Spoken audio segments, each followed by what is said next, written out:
Rei dos reis e Senhor,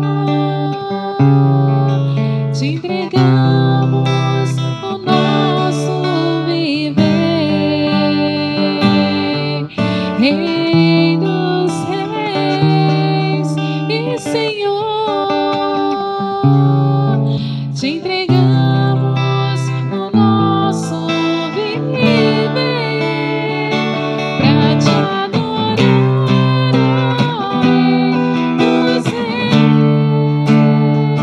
Foi que eu nasci, ó Rei Jesus.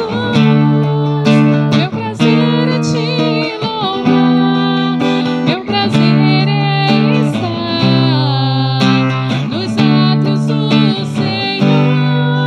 Meu prazer é viver na casa de Deus, onde flui o amor,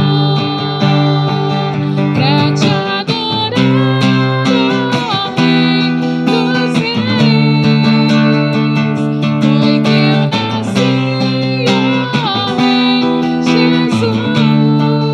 Meu prazer é te louvar, meu prazer é estar nos átrios do Senhor.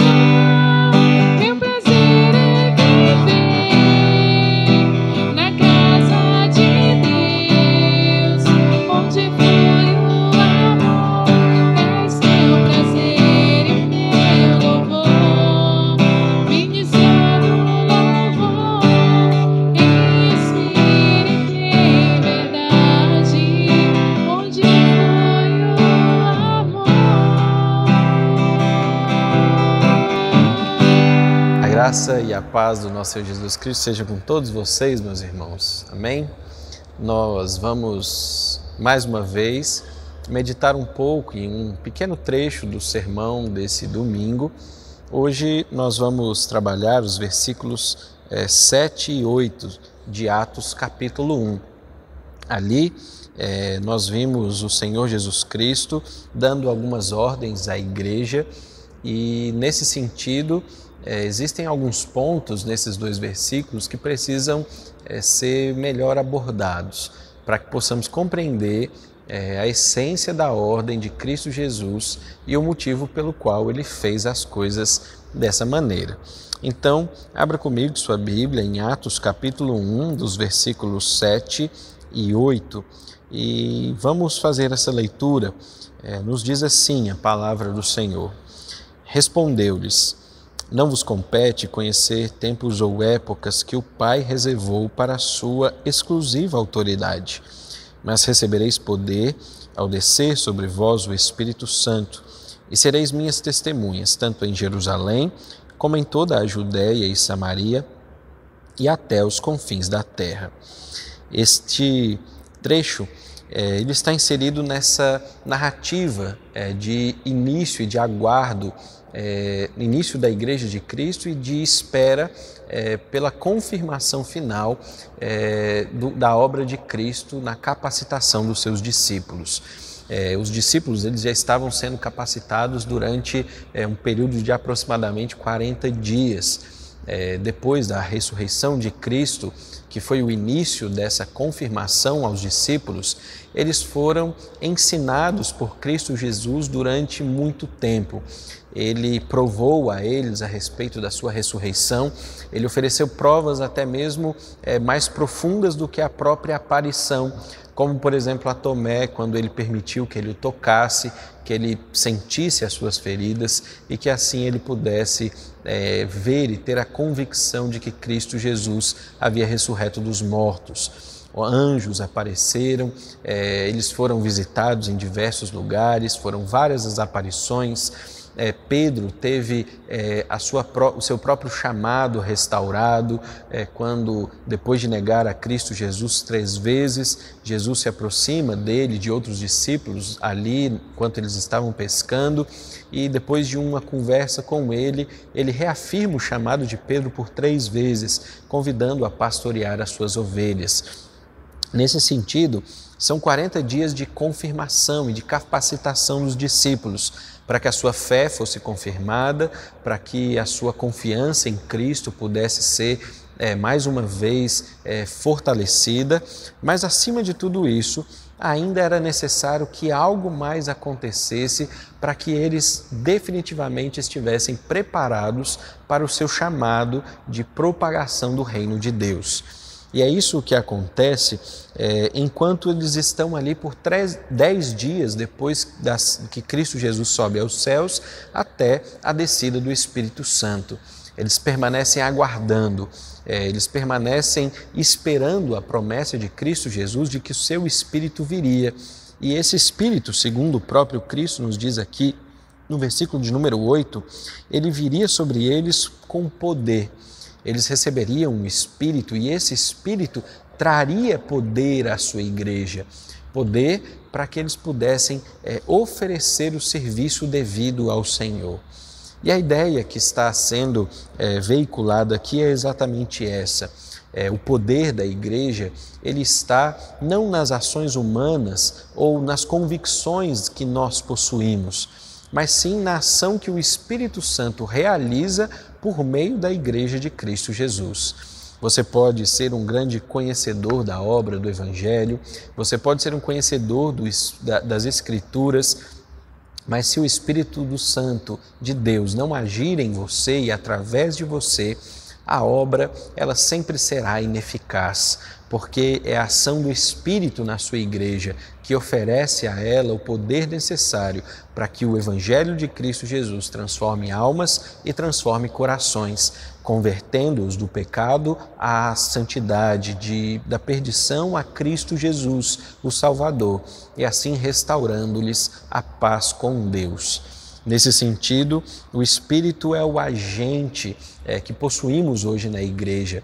Ele é Deus habitando entre nós e Ele é Deus habitando em nós, nos fazendo igreja de Deus, corpo de Cristo e agindo por meio de nós para que, por meio da sua igreja, o poder do Evangelho possa ser propagado. Outro ponto que esses versículos, especialmente o de número 8, nos diz é a respeito do testemunho. A palavra grega aqui, ela está ligada ao martírio. A realidade é que ela possui uma ideia de testemunhar como sendo pagando um preço ou se martirizando ao testemunhar. Então a ideia que está sendo veiculada aqui é que enquanto a igreja de Cristo Jesus testemunha, ela paga um alto preço por esse testemunho. Ela oferece a si mesma como martírio para que a obra de Cristo possa ser realizada. Outros discípulos, eles vão dizer a mesma coisa quando eles nos falam e nos chamam a tomar a nossa própria cruz e seguir a Cristo Jesus. O próprio Cristo nos instrui também a isso.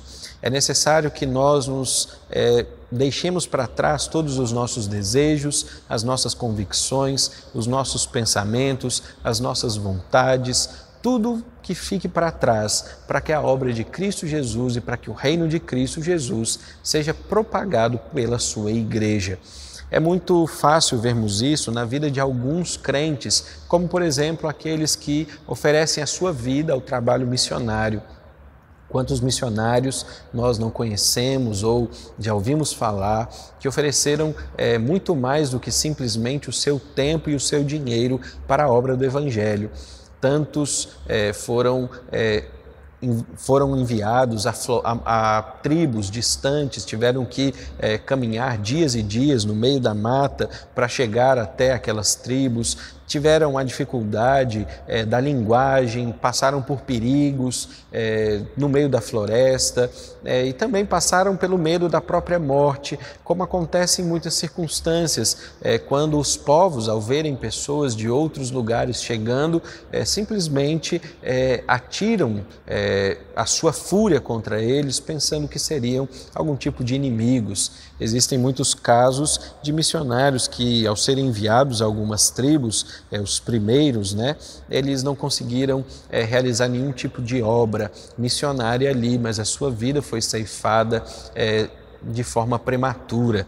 Então, nesse sentido, nós vemos como é necessário que paguemos um preço muito mais do que o preço que estamos dispostos a pagar, especialmente nesse mundo e nesse estilo de vida que vivemos, em que oferecemos basicamente o mínimo necessário para Cristo Jesus e para o seu Evangelho. Mas aqui a ideia de Cristo Jesus, e são palavras dele, é que o martírio ele é necessário para a propagação do Evangelho.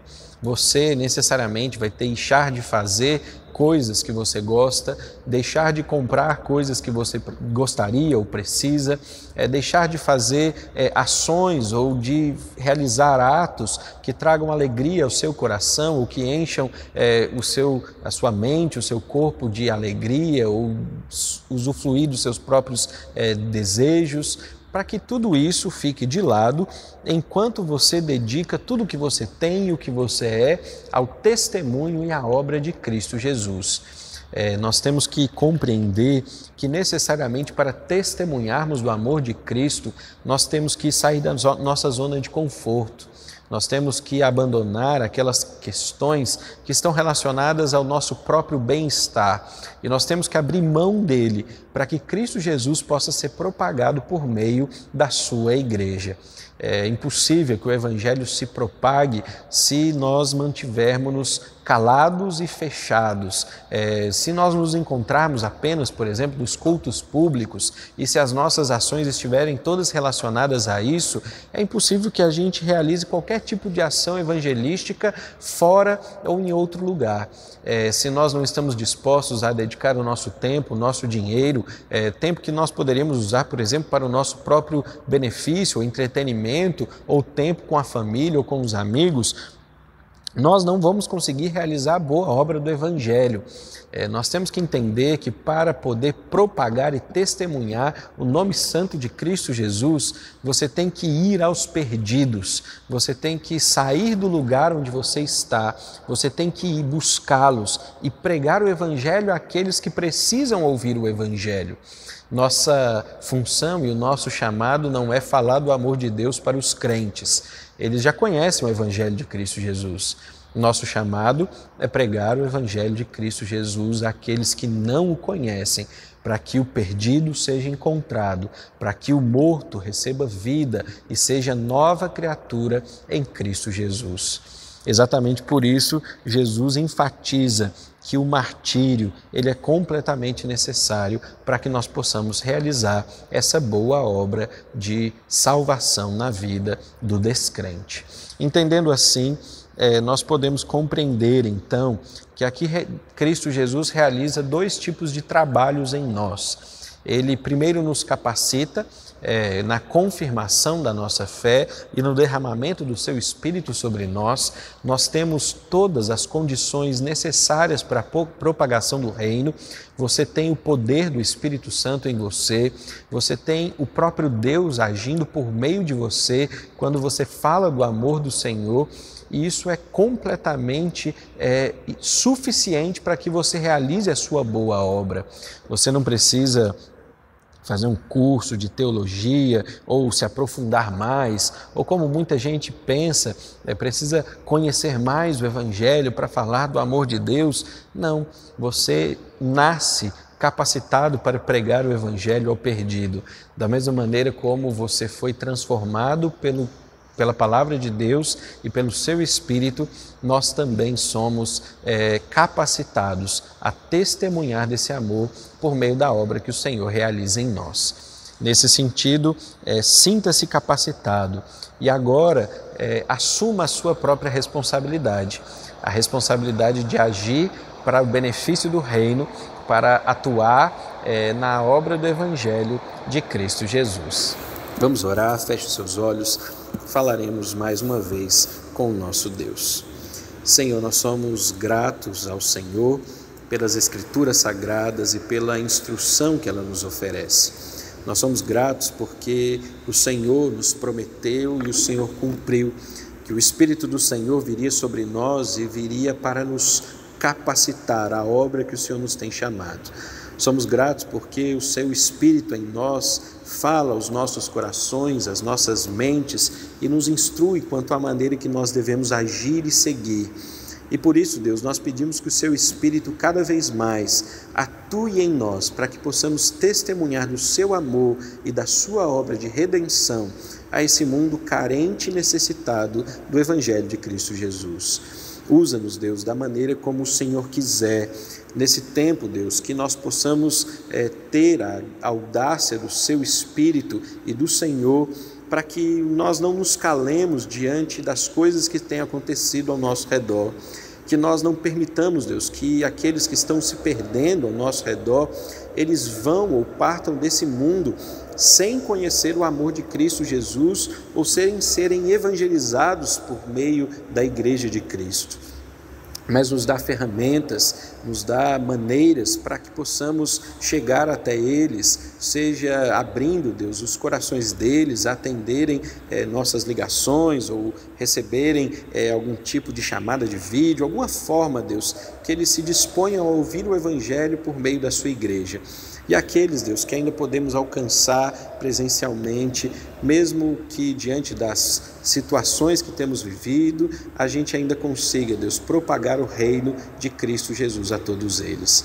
Mas não permita que fiquemos calados, não permita que a voz da Igreja de Jesus se cale, mas que o seu reino continue a ser testemunhado nesse mundo, para que o Senhor seja glorificado por meio da sua igreja e para que a sua igreja continue exercendo a sua função de assumir a sua cruz, testemunhar o seu amor e ser fortalecida por aquele que nos capacita, o Espírito Santo. Ajuda-nos, essa é a nossa oração. Assim fazemos em nome de Cristo Jesus. Amém. Amém. Que Deus o abençoe. Até a próxima oportunidade.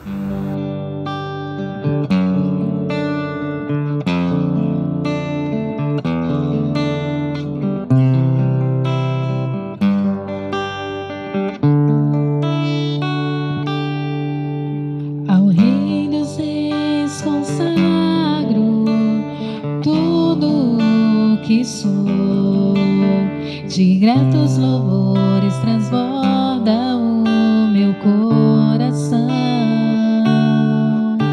A minha vida eu entrego nas tuas mãos, meu Senhor, pra te exaltar com todo o meu amor. Eu te louvarei conforme a tua justiça e cantarei louvores, pois tu és altíssimo.